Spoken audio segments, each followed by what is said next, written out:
how hard is the sell when you think about the retail investor base that can get into this? If you're trying to tell them it's digital gold, yet the volatility is still so high, and many people don't understand exactly what it is at the end of the day. Is it something that will eventually be used as more payment methods moving forward across different parts of the world? Is it something that you hold and never sell, right?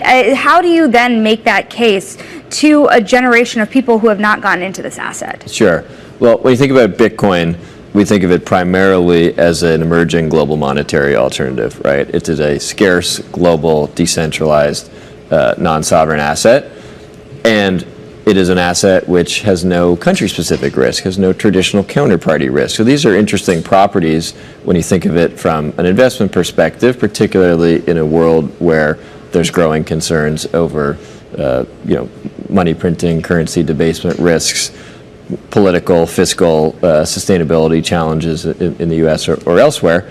And so that resonates, frankly, with a lot of investors. It goes back to what we talked about earlier with the risk-on piece.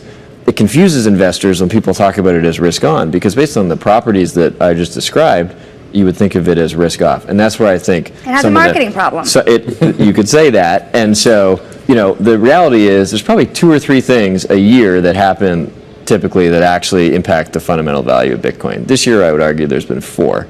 But that makes it hard to write daily stories, right? And so you see this instinct to kind of point to whatever's happening in equities or unemployment or jobs numbers or manufacturing, which really has no connection to Bitcoin.